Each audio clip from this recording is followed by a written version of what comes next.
No nazdar, máme tu nový rok, rôzne výzvy, ako napríklad ostrihať si vlasy, neostrihať vlasy, mám tam niečo, nemám tam ešte niečo. Človek s tým bojuje vo vnútri, ale určite bojuješ aj ty vo vnútri s tým, že chce začať s pohybom v novom roku a nevieš kam sa vybrať, ktorým smerom, ktorému trénerovi napísať, na aký program sa prihlásiť, koľko do toho investovať. A zrazu prichádza nejaká ružová machula, ktorá hovorí o tom, že možno aj v tvojej obci, v tvojom meste máš nejaké miesto, kam chodia ostatní ľudia, len sa tým moc nechvália a vykonávajú tam pohyb. A to miesto je presne na to určené. A to miesto je nie na to určené, ale je na to aj prispôsobené.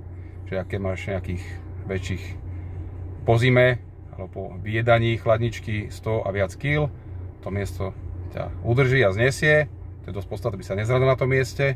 A všetky tie miesta, ktoré sú vybudované v tých mestách a obciach, sa snažíme my v Activity Pointe zmapovať, popísať, zakategorizovať, to bolo ťažké slovo kategorizovať, ale podarilo sa mi to vykoktať, a urobiť ti taký profil, alebo taký jednoduchý pointík v tvojom živote, že ak chceš robiť pohyb, chceš to robiť veľmi jednoducho, na mieste, ktoré je na to určené, tak klikneš na platformu Activity Point, môžeš si ju stiahnuť do telefónu, nemusíš, môžeš ísť priamo z webu, lebo je to webová platforma a tá ti v tvojom okolí ukáže miesto, ktoré nemá otváracie hodiny, kde môžeš prísť, možno tam bude tma, možno tam tma nebude a môžeš tam hýbať. A ako sa tam môžeš hýbať, to zase robíme my s projektom Ako na workout, kde ľuďom, ktorí sa chcú hýbať, ktorí chcú žiť zdravo, ukazujeme možnosti pohybu na týchto miestach voľne dostupných,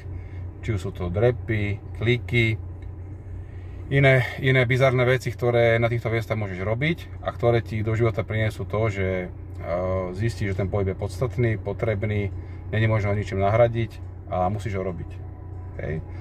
Všetko dobré v novom roku ti prajem. Zamysli sa nad tým, čo teraz ja tu nahovorím, keďže sa tu musím takto zosmiešňovať v týchto videách, lebo není iná forma, aby som ti to takto povedal. A ja idem hľadať nejakého kaderníka, aby mi ostrihal týchto 16 vlasov. Dobre? Všetko dobré, pevné zdravie, priateľu, drž sa, ahoj, čau.